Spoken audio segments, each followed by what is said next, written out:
بسم اللہ الرحمن الرحیم۔ پروگرام مذاکرہ کا آخری حصہ اور بات ہو رہی ہے امامت اور انسان کامل کے حوالے سے۔ دو سوالات تھے قبل اس کے کہ میں علماء سے گفتگو جو ہے وہ باضابطہ سنوں۔ میرے خیال میں ایک سوال دونوں کے حصے میں۔ جناب محمد علی صاحب تھے بلیک برن سے، نبائے عظیم کے بارے میں، اور قبلہ آپ سے سوال ہے وجہ اللہ کے ہمارے حوالے سے گفتگو کی تھی جناب علامہ فدا بخاری صاحب نے کہ نبائے عظیم سے مراد بھی حضرت علی ہیں، اور معصومین فرماتے ہیں کہ نحن وجہ اللہ، ہم ہی جو ہیں وہ وجہ خدا ہیں۔ اور سرکار حضرت پیغمبر گرامی نے غدیر میں علی علیہ الصلوۃ والسلام کی ولایت کا اعلان کیا تھا، تو سوال ان کا جو انہی کے الفاظ میں ہے کہ کیا ہم پیغمبر کو رسول علی کہہ سکتے ہیں، یا کیا ہم پیغمبر کو رسول ولایت علی کہہ سکتے ہیں، اس لیے کہ آپ نے وہ رسالت کا کام کیا تھا، یعنی ایک حکم خداوندی کو پہنچایا تھا۔ تو کیا یہ الفاظ اس طرح سے کہے جا سکتے ہیں کہ پیغمبر رسول علی تھے یا ولایت علی تھے؟ تین سوال ہو گئے ایک ہی سوال میں۔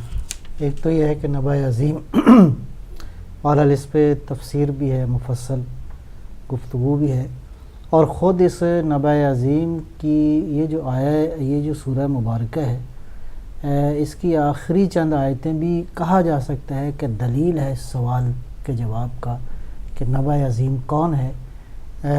یعنی محشر کا جو عالم اس سورہ مبارکہ میں بیان کیا گیا ہے، جہاں کلہم مخلوق، قوت کلام ان سے ختم ہو جائے گی، اللہ کی بارگاہ میں پروردگار کی ربوبیت کے حضور کیا ملائکہ، کیا ارواح، کیا کائنات، کلہم، یعنی اس آیتوں کی جو الفاظ ہیں وہ یہ ہے کہ لا یتکلم، اصلاً یعنی کلام کی جرأت ختم ہو جائے گی۔ ایسے عالم میں پروردگار کسی ایک کو اذن دے گا۔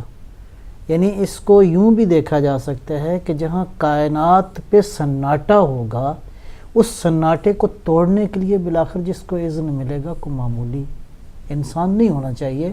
اس کی جرأت، اس کی عظمت، اس کی جلالت کو انسان تصور نہیں کر سکتا کہ ہاتف غیبی پروردگار اس کو اذن دے گا، اور جب وہ کلام کرے گا تو قال صوابا، ساری حقیقتیں کھول کھول کے رکھے گا۔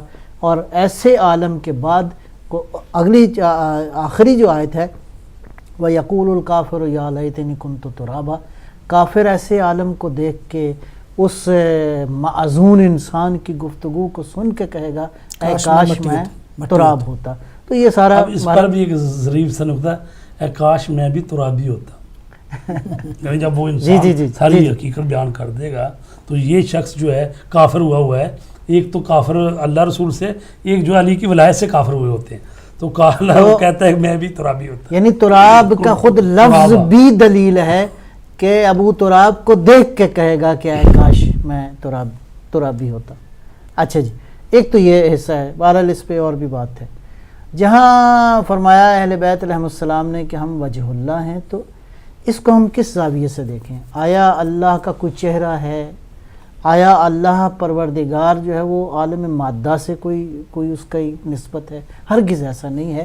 اس کو یوں کہیں جیسے ابھی قبلہ نے بھی وہ بعض اوصاف بیان کیے ہیں کہ یہ باب اللہ ہیں، یہ وجہ اللہ ہیں، یہ باب اللہ ہیں، یہ وجہ اللہ ہیں۔ اس کا معنی یہ ہے کہ پروردگار کی اس کائنات میں توحید اور اس کے اسماء کا مظہر یہ ہیں۔ اگر خداوند عالم کی توحید کو پہچنوایا ہے تو ان آئینوں نے پہچانا۔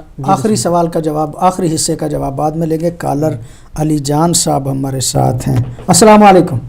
وعلیکم السلام مولانا صاحب اور سادات اکرام کو السلام علیکم۔ علیکم السلام ورحمۃ اللہ۔ میرا پہلا سوال تو اس سے تھوڑا سا ہٹ کے ہے کہ ابلیس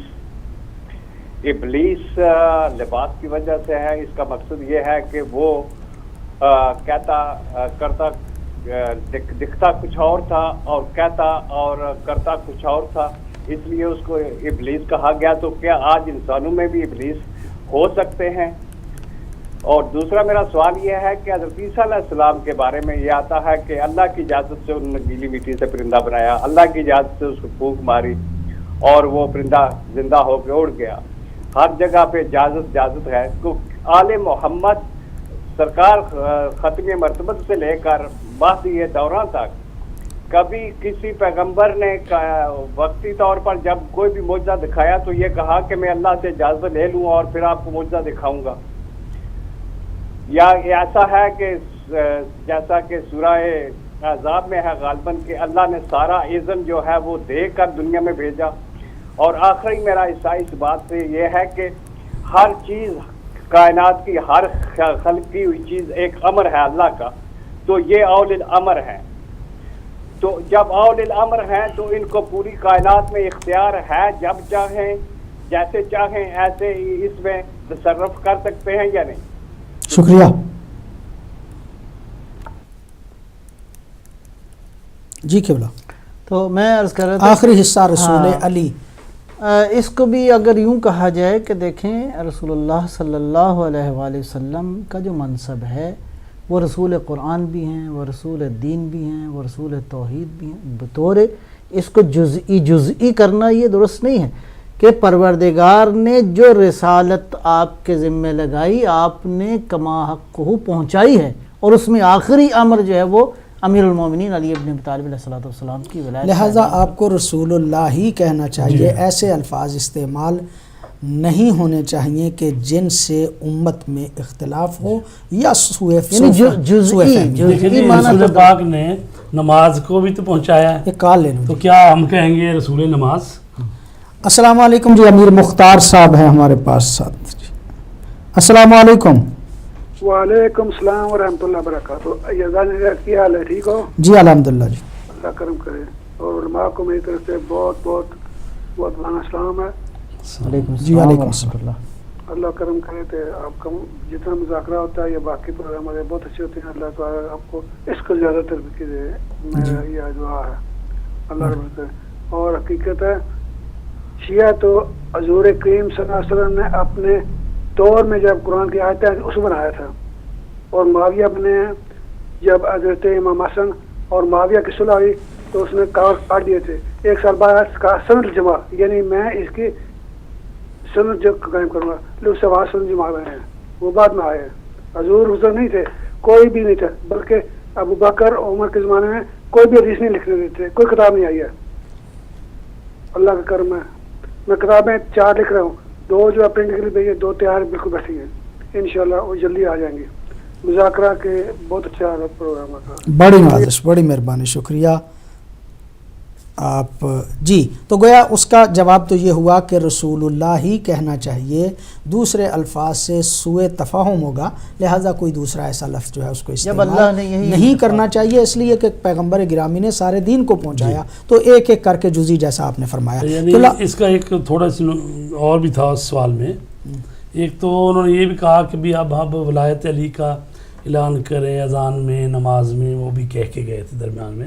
نہیں، انہوں نے کہا کچھ لوگ ایسے ہیں کہ جو بھی بندے ولایت کو مانتے ہیں، وہ چاہے تشہد میں، اذان میں یا نماز میں یا جو بھی ان کے مطلب یہ ہے کہ مولا علی علیہ السلام کی ولایت پر ایمان رکھنا واجب ہے، ضروری ہے. وہ شیعہ ہی نہیں ہو سکتا جو ان کی ولایت پر ایمان رکھے. لیکن کیا چیز کہاں پر پڑھنی ہے یہ بھی ان ہستیوں نے بتایا ہے، تو لہٰذا جیسے انہوں نے بتایا ویسے ہی پڑھنی چاہیے. آپ سے سوال بلکہ وضاحت ہے. عمران صاحب نوٹنگم سے تھے اور جو سوال کیا اس سے جو میں سمجھ پایا اس سے وہ یہ ہے کہ بعض سنی برادران یا دوسرے ہمارے برادران یہ کہتے ہیں کہ یہ خطبہ جو حج پہ پیغمبر گرامی نے دیا تھا وہی خطبہ ہے، اور علیحدہ سے پھر خطبہ غدیر جس میں علی علیہ السلام کی ولایت کا اعلان کیا گیا تھا وہ نہیں ہے. وہ چاہتے تھے کہ تھوڑی سی وضاحت کرتے ہیں کہ وہ اصلی خطبہ حج کے موقع پہ کیا تھا اور یہاں پہ خطبہ کیا تھا. دیکھیے جی، دونوں اصلی خطبے ہیں، اور ہمارے برادران جو زیادہ خطبہ پڑھ کے سناتے ہیں جس میں کہا گیا ہے کہ تم سب آدم کی اولاد ہو، آدم مٹی سے بنے، کوئی ایک دوسرے پہ فضیلت نہیں رکھتا، نہ کالا گورے پہ نہ گورا، سب ایکول ہو، اور اللہ کے نزدیک وہی صاحب فضیلت ہے، ان اکرمکم عند اللہ اتقاکم. تو وہ جو ایک منشور انسانیت دیا ہے وہ حج کے موقع پر میدان عرفات میں جو آپ نے تقریر کی ہے، ٹھیک ہے. تو جو یہ جوفہ میں اور میدان غدیر خم میں جو کیا ہے وہ مولا علی علیہ السلام کی ولایت کے لیے جو خطبہ خصوصی دیا ہے، طور پہ خطبہ، وہ خصوصی طور پر خطبہ ہے، اور اہتمام تھا، وہ تو 1.5-2 گھنٹے کا خطبہ ہے، وہ چھپا ہوا ہے، بہترین خطبہ، اور اس میں کہا ہے من کنت مولا فہذا علی مولا، اور اس میں آپ نے مولا علی کی ولایت کا، امامت کا اعلان کیا. اور غدیر کا انتخاب بھی اس لیے کیا تاکہ وہ یعنی کہیں وہ مخلوط نہ ہو یہ کام، ہاں. وہ کہیں جی خطبہ تو وہی تھا، وہ کہیں جی کچھ آدھا تھا، اتنا تھا، تو اس لیے وہاں سے ہٹا کے لوگوں کو تو علیحدہ سے ایک جگہ مخصوص کر کے پھر وہ پلانوں کا ممبر بنا کر اور وہاں پر یہ خطبہ دیا تاکہ لوگوں کو معلوم رہے کہ یہ ان کے لیے ولایت کے لیے ایک علیحدہ خطبہ، اور اس میں اللہ تبارک تعالیٰ نے فرمایا کہ پہنچا دے اس چیز کو جو اللہ کے حکم سے تیری طرف نازل ہو چکی ہے. اس لیے یہ کہتے ہیں، ہمارے ہاں بھی ایسی روایتیں ہیں کہ یہ الیوم اکملت لکم کی دین، اور وہ جو یہ ہیں یہ نازل یعنی وہاں پر مکے میں ہوئی ہیں.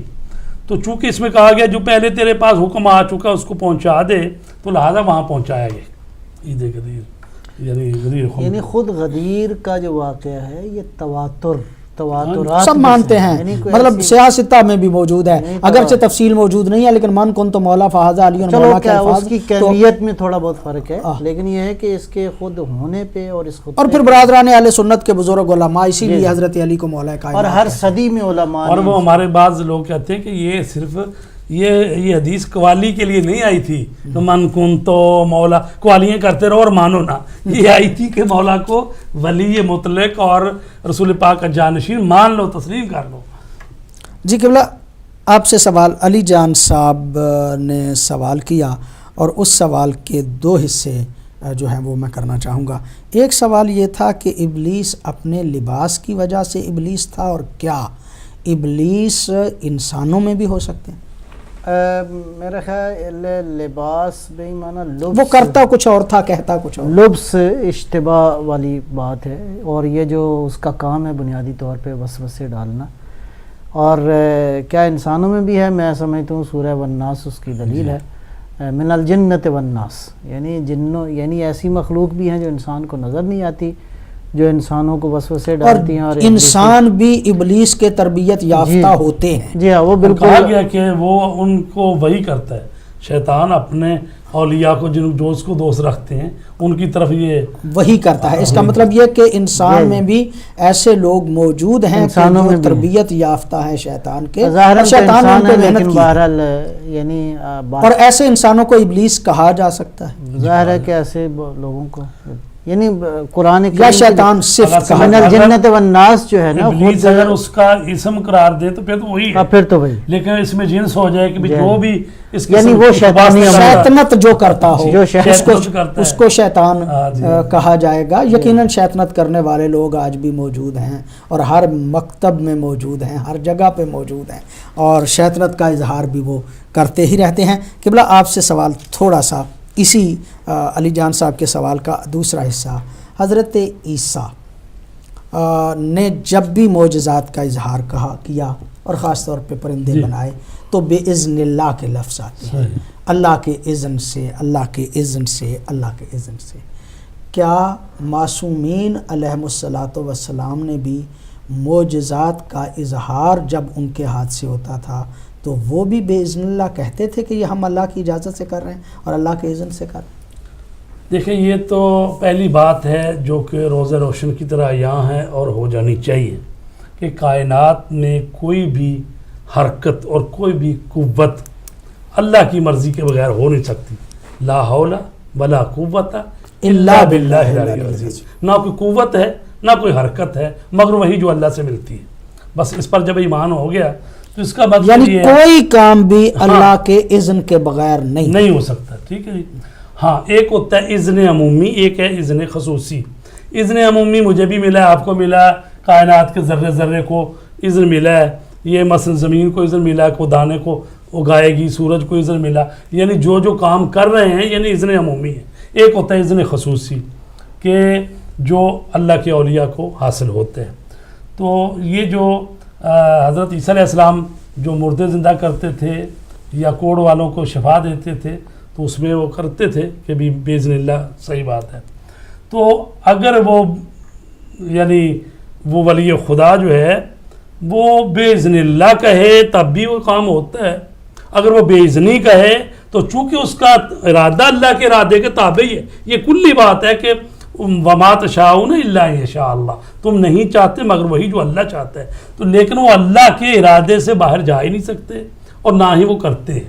جو معصوم جو ہے نہیں, میرے خیال میں جو علی جان صاحب نے کہا نا, جو میں سمجھا وہ یہ ہے کہ وہ کہنا چاہ رہے تھے کہ ان کو جب بھیجا گیا ہے تو اذن عمومی دے دیا, ایک ہی مرتبہ اذن دے دیا, ہر موقع پہ ان کو اذن لینے کی ضرورت نہیں. مقصد ہے وہ دیکھیں کہنا ایسی کوئی ضروری چیزیں نہیں ملتی ہے. ہیں. امام خمینی کی چہل حدیث ہے, اس میں بھی دوسری جگہ پہ بھی وہ کہتے ہیں کہ اللہ تبارک تعالیٰ نے ان کو اذن دیا ہوا ہے. ٹھیک ہے جی. وہ کہتے ہیں کہ جس طرح جبرائیل جو ہے یا وہ بار بار اس طرح اذن کی ضرورت نہیں ہے. جو فرشتے برسانے والے ہیں بارش اور اسی طرح, تو جیسے موکل ہیں موت پر, تو یعنی ایک اختیار دیا گیا ہے. ایسا نہیں ہے کہ جبریل جو ہے پہلے 2 رکعت نماز ہی پڑھے یا اذن لے یا دعا ہی کرے پھر جا کے کرے. تو وہ آئمہ کے لیے بھی کہتے ہیں ان کے لیے بھی وہ مراتب حاصل ہیں, اگرچہ ان کی زندگی میں ہمیں یہی یعنی بیشتر 90% کہہ لے ملتا ہے کہ جب بھی وہ کرتے یا 2 رکعت نماز پڑھتے تھے یا دعا کرتے تھے, وہ کہتے تھے. اور یا پھر یہ ہے کہ اگر بے اذنی نہیں کہا ایک چیز کر کے سجدہ کر دیتے تھے تاکہ دوسرے جو دیکھنے والے ان کو پتہ رہے کہ یہ اسی ذات اصل قوت و طاقت وہ ذات توحید ہے. جی مطلب یہ اس کے نمائندے ہیں, ان کی دعا کو اللہ رد نہیں کرتا. آخری سوال کا حصہ آپ سے کہ کائنات کی ہر چیز امر ہے اور معصومین کو اولی الامر قرآن نے کہا. اس اولی الامر سے مراد کیا کہ ہر چیز میں ان کو اختیار ہے, وہ کائنات کی ہر چیز میں تصرف کرنا چاہیں تو وہ کر سکتے ہیں؟ اس کو دیکھیں, میں ایک تو اولو ہے اور ایک امر ہے. اولو سے مراد وہی ولایت ہے. امر بھی قرآن کریم میں مختلف معانی مختلف مفاہیم میں استعمال ہوا ہے. اچھا, اب اولو الامر جب ہم کہتے ہیں تو اس سے مراد وہی, پھر اس کو ہمیں تقسیم کرنا پڑے گا. ایک ولایت تکوینی ہے اور ایک ولایت تشریعی ہے. ولایت تکوینی ہے جس کا بھی ذکر ہوا ہے کہ کائنات کے اندر وہ تصرف رکھتے ہیں. ظاہر ہے کہ ان کا تصرف تام ہے. ان کا تصرف یہ جو اس قدر جو معجزات موجود ہیں یہ خود دلیل ہیں, بین دلیل کہ کائنات کے اندر ان ہستیوں کو پروردگار نے تصرف دیا ہوا ہے کہ ان کا ارادہ چونکہ اللہ کے ارادے کے تابع ہے, یہ اگر چاہیں تو کائنات کے اندر تصرف اپنے اسی ارادے کے تحت وہ کرتے ہیں اور کر سکتے ہیں. رہا ولایت تشریعی, مراد جو ہے وہ کانٹیکسٹ دیکھنا پڑے گا کہ اس اولو الامر کی جو بحث ہم کر رہے ہیں وہ کس کانٹیکسٹ کے اندر ہے. اور اگر اس سے مراد ولایت امر شریعت ہے, ولایت امر شریعت, ولایت امر تشریعی, ولایت امر تشریعی کا معنی یہ ہے کہ قانون خدا کو نافذ کرنے کے لیے زمین کے اوپر ان کو کتنا اختیار ہے. ظاہر ہے کہ بغیر اختیار کے تو کوئی قانون نافذ نہیں ہوتا.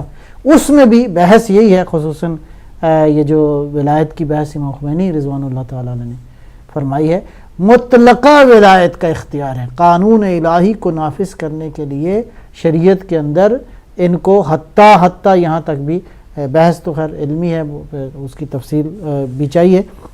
وہ یہ ہے کہ حتیٰ اگر چاہے تو جیسے کہ امام خمینی کے زمانے میں ہوا اور کہا کہ یہ جو فقیہ کی ولایت ہے اسی ولایت کا تسلسل ہے, اسی کا استمرار ہے. آپ کی بات کو میں کاٹ رہا ہوں. آیت اللہ جعفر سبحانی صاحب جو ہیں ان کے ایک کتاب کو میں پڑھ رہا تھا تو وہاں پہ اولی الامر کی بات کرتے ہوئے آیت اللہ جعفر سبحانی زیادہ اس بات کی طرف مائل تھے کہ امور شریعت جو ہیں مثلا فرض کریں کہ نماز ہے, روزہ ہے, اس میں تو پیغمبر گرامی کو بھی اختیار نہیں ہے. اللہ رب العزت کی طرف سے جو آتا ہے اس کو وہ پہنچا دیتے ہیں. یہ اولی الامر کا جو مقصد استعمال کیا گیا نا, یہ خاص طور پہ امور حکومتی میں ہے. یعنی اولی الامر وہ ہوتا ہے کہ جس نے عزل کرنا ہے, جس نے نصب کرنا ہے, جس نے احکامات جو ہیں وہ حکومت کے جو ہیں وہ کرنے ہیں. لہٰذا جب اولی الامر کہا جاتا ہے تو اس سے مراد یہ ہے کہ اللہ کی طرف سے امور حکومتی جو ہیں وہ بھی انہی کے اختیار میں ہیں. میں اس کو یوں عرض کروں گا, میں جو عرض کرنا چاہ رہا تھا وہ یہ ہے. اس کے بعد پھر بحث یہ ہے کہ شریعت مقدسہ اسلام کے اندر 2 ایریاز ہیں. ایک ایریا جو ہے وہ تا قیام قیامت کچھ احکام ایسے ہیں جو ابدی ہیں، اٹل ہیں، ان میں کوئی گنجائش نہیں ہے اور کسی کو کوئی اختیار نہیں ہے۔ کچھ امور ایسے ہیں جو کہ جس کو مرحوم آیت اللہ سید شہید محمد باقر الصدر نے ایک بڑی خوبصورت اصطلاح بیان فرمائی ہے، منطقۃ الفراغ، کہ کچھ امور ایسے ہیں جہاں پہ ولی کو حق حاصل ہے، وہ کس باب سے؟ وہی ولایت حاکمیت کے اعتبار سے کہ قانون کو نافذ کرنے کے لیے، لہٰذا یہ جیسے ایک حد ہے، جی جی تعزیر ہے، حد وہ ہے جو مقرر ہے، جی جی وہی رہتی ہے۔ تعزیر یہ ہے کہ اس سے کم ہو تو لیکن وہ حاکم پر ہی ہے کہ کسی کو 60 کوڑے مارے 70 مارے، لیکن 80 کوڑوں کی حد ہے تو وہ حد ہے، اس کے نیچے نیچے جتنا تو یہ مطلب علی جان صاحب کا سوال یہ کہ اولی الامر کو کیا حق کے تصرف ہوتا ہے؟ بالکل ہوتا ہے، ولایت تکوینی کی ہے جو یہ حق کے تصرف ہے، اور اس کو کچھ لوگ جو ہیں کہتے ہیں یہ معجزہ ہے، ٹھیک ہے، تو وہ مثلا وہ چند جو واقعات ہوئے انہی میں محدود کر دیتے ہیں کہ اللہ کا خاص اذن تھا اور یہ معجزہ ان سے صادر ہو گیا، ٹھیک ہے، وہ اتنا ہی قائل ہے۔ اور جو قائل ہیں کہ نہیں یہ جو معجزہ بھی ہوتا ہے یہ اس کی روح اتنی کامل ہو چکی ہوتی ہے، یہ اتنی کامل ہوتی ہے کہ وہ اشیاء پر کون پر احاطہ رکھتی ہے، لہذا اللہ کا اذن خاص ہی ان کو جب چاہیں جس چیز کو چاہیں وہی مطلب ان کا اذن بھی ہر بات پہ اذن نہیں لینا پڑتا، بلکہ اذن عمومی جو ہے وہ معصومین علیہم الصلاۃ والسلام کی کے پاس ہے۔ چونکہ جب ہم اذن عمومی کرتے تو عمومی سے یہ لیا جاتا ہے نا کہ کائنات کا ذرہ ذرہ جو اپنی حقیقت و صلاحیت میں جو ان کو لفظوں سے اظہار کرنا ضروری نہیں ہے۔ جب وہ کہتے ہیں کہ ہمارا ارادہ اسی کتابیں ہیں، ہم بھی اسی کتابیں ہیں، اسی کی مشیت کتابیں ہیں، تو ان لفظوں کا کہنا کہ جس طرح بے اذنی یا بے اذن ایسے ہی جیسے نماز پڑھتے ہوئے اگر صاحب کہا جاتا ہے نا کہ لفظوں کا اظہار ضروری نہیں ہے، آپ کو پتا ہے کہ میں اللہ کے لیے نماز پڑھ رہا ہوں، اب یہ کہنا نماز صبح، تو یہ جب لوگوں کو بھی سمجھانا ہوتا تو یہی ہے اٹھ جا اللہ کے حکم سے، اللہ کے حکم کے بغیر سے بھی کوئی اٹھ سکتا ہے، مطلب یہ صرف لفظ جو ہے کہ لوگ نہ بہک جائیں، اللہ اس کی بھی ضرورت نہیں ہے، چونکہ یا یہ بھی ہو سکتا ہے کہ حضرت عیسیٰ کے دور میں اس وقت اذن خدا چونکہ لوگ حضرت عیسیٰ کو خدا سمجھتے تھے، لہٰذا اس بات سے ان کو روکنے کے سمجھ بیٹھے، تو ان کو توحید کی طرف مائل کرنے کی وجہ سے، حساسیت کی وجہ سے اس وقت یہ کہا گیا کہ مطلب یہ جو کچھ میں کر رہا ہوں میں اپنے طور پہ نہیں کر رہا، یہ اللہ کے حکم سے کر رہا ہوں، گویا وہ توحید کی عظمت اور لوگوں کو توحید کی طرف مائل کرنے کے لیے اس وقت اتنا زیادہ اس بےزنی کہا۔ اس میں جو صیغے ہیں وہ اخلقو یعنی کبھی حضرت کہہ رہے ہیں میں خلق کرتا ہوں بِإِذْنِ اللہ، اور کبھی اللہ کہتا ہے کہ تو خلق کرتا ہے بِإِذْنِ اللہ میرے حکم سے۔ مقصد یہ کہ وہاں پہ وہ لوگوں میں اشتباہ ہو رہا تھا نا، تو جہاں پہ کسی بندے پہ اللہ ہونے کا اشتباہ ہو رہا ہو وہاں پہ بِإِذْنِ اللہ کہنے کی ضرورت پڑ جاتی ہے، اور جہاں پہ بندے سمجھتے ہوں کہ سب کچھ جو ہے وہ اللہ ہی کی طرف سے ہے اور اس کے بندے کے پاس یہ اختیار ہے، وہاں پہ اذن اللہ کا لفظ نہ بھی استعمال۔ تو یہ مسلمانوں کو سب سے پہلے توحید تو ٹھیک ہونی چاہیے، یہ تو پتہ ہونا چاہیے کہ یہ جو کچھ بھی کر رہے ہیں اسی کے اذن سے، یہ توحید ہے، پہلے توحید تو ٹھیک ہونی چاہیے نا، تو ایسا نہ ہو کہ بھی ان ہستیوں سے کوئی معجزہ دیکھے تو انہی کو سجدہ کر دے کہ جی بس یہی ہے، ایسا نہیں ہے یقینی طور پہ۔ جی قبلہ میں سمجھتا ہوں کہ سوالات کے جوابات تو ہو گئے، لیکن آخر پہ پھر پلٹنا چاہوں گا انسان کامل کی طرف، اور انسان کامل پہ آخری جو بات آج اس انسان کامل پہ آخری پروگرام میں جو فرمانا چاہے فرمائیں۔ بسم اللہ الرحمن الرحیم۔ میں عرض کروں گا کہ ایک بات جو ہم نے اگرچہ بیان کی ہے لیکن تذکر اور تکرار ہو جائے تو کوئی حرج نہیں ہے۔ جب ہم 14 معصومین کا ذکر کرتے ہیں تو یہ کمال کا آخری نقطہ ہے، اور اس سے نیچے بھی کمال کے درجات ہیں۔ یہ نہیں ہے کہ ہاں عام انسانوں کو اس سرکل سے نکال دیں، عام انسان بھی اس کمالات کو حاصل کر سکتا ہے، لیکن جیسے جیسے پرواز کرتا جائے گا اللہ کی طرف سے، پروردگار کی طرف سے اس پہ نظر عنایت ہوتی جائے گی، جتنا کمال ہوگا پروردگار اس کو اتنی اپنے اسماء کا مظہر قرار دے گا۔ لہٰذا ان ہستیوں کے علاوہ بھی ہمیں انسان کامل کی مثالیں جو ہیں وہ انبیاء علیہ السلام تو ہیں ہی ہیں، اس کے علاوہ بھی کائنات میں بہت سارے انسان گزرے ہیں، ابھی بھی ہوں گے، یقیناً ہیں، موجود ہیں، جو کہ بہرحال ایک انسان کامل ہم ان کو کہہ سکتے ہیں، لیکن اپنی اس حد تک جتنا انہوں نے کمال حاصل قبلہ بخاری صاحب انسان کامل پہ آخر پہ کیا فرمانا چاہیے؟ جی دیکھیے، انسان کامل جو ہے وہ انسانی اوصاف میں جتنے بھی کسی ممکن الوجود انسان میں موجود ہو سکتے ہیں، وہ تمام اوصاف کی انتہا کو وہ پہنچے ہوتے ہیں، اور عرفا کی زبان میں کہیں تو وہ اللہ تبارک تعالیٰ کے اسماء اور صفات کے مظہر ہوتے ہیں، اور اس کا ارادہ اللہ کے اذن سے اس کائنات میں حاکم ہوتا ہے، اور وہ اللہ کی ذات کی اور اس کی صفات کی وہ تجلیوں کا مرکز ہوتے ہیں۔ بڑی نوازش مہربانی قبلہ، آپ کی بڑی نوازش مہربانی قبلہ۔ شکریہ۔ آپ کی انسان کامل اور امامت کے حوالے سے آج کا پروگرام تھا، اور آج کا اس پروگرام میں چونکہ شہادت سرکار حضرت امام محمد باقر علیہ الصلاۃ والسلام مصداق اکمل، یقیناً پیغمبر گرامی کی سیرت طیبہ کا پرتاؤ حضرت، اور یہ وہ ہستی ہیں کہ جن کے بارے میں پیغمبر گرامی صلی اللہ علیہ وآلہ وسلم نے اپنے پیارے صحابی حضرت جابر بن عبداللہ انصاری کو جب اپنے جانشین 12 جو ہیں ان کے اسماء گرامی جو ہیں وہ بیان کیے تھے، تو بیان کرتے کرتے فرمایا میرے بعد علی ہے، علی کے بعد حسن ہے، حسن کے بعد حسین ہے، حسین کے بعد زین العابدین ہے، زین العابدین کے بعد محمد باقر ہے۔ اے جابر، تیری ملاقات میرے بیٹے باقر سے ہوگی، اور جب تیری ملاقات میرے بیٹے باقر سے ہو تو میرا سلام کہنا۔ اور جب بوڑھے ہو گئے جناب جابر بن عبداللہ انصاری، تو گلیوں بازاروں میں کہتے پھرتے تھے یا باقر یا باقر یا باقر۔ اس لیے جب ملاقات ہوئی تو کہا کہ پیغمبر نے آپ پہ سلام کہا ہے، تو مولا نے کہا کہ آپ پہ بھی سلام ہو اور سلام بھیجنے والے پہ بھی سلام ہو۔ گویا اس روایت کے اعتبار سے بھی سرکار حضرت امام محمد باقر اس تسلسل میں آپ کے جانشین برحق ہیں، اور جیسے کہا گیا کہ باقر اسے کہتے ہیں کہ جو علم کو شگافتہ کرتا ہے، علم کو پھوڑتا ہے۔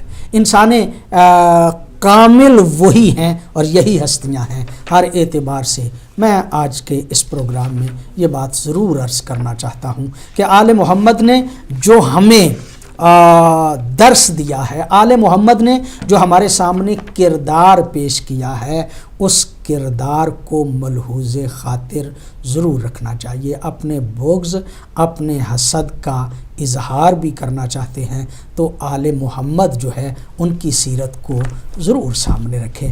بغض جو قوم اپنے علماء سے رکھتی ہو، وہ قوم کے جو اپنے علماء سے حسد رکھتی ہو، وہ قوم کبھی ترقی نہیں کر سکتی۔ علماء کا کام مسائل کو بیان کرنا ہے، علم کو پھاڑنا ہے، علم کی دقتوں میں جانا ہے، اور جب دقتوں میں جاتے ہیں تو امامت کی اس غیبت کے زمانے میں ہم کو ایک دوسرے سے اختلافات ضرور ہو سکتے ہیں، لیکن اگر آپ آل محمد کے ماننے والے ہیں تو ان کا سیرت و کردار پیش نظر رہنا چاہیے۔ اگر آپ آل محمد کو ماننے والے ہیں، یزید اور معاویہ کا کردار کبھی بھی سامنے پیش نہیں کرنا چاہیے۔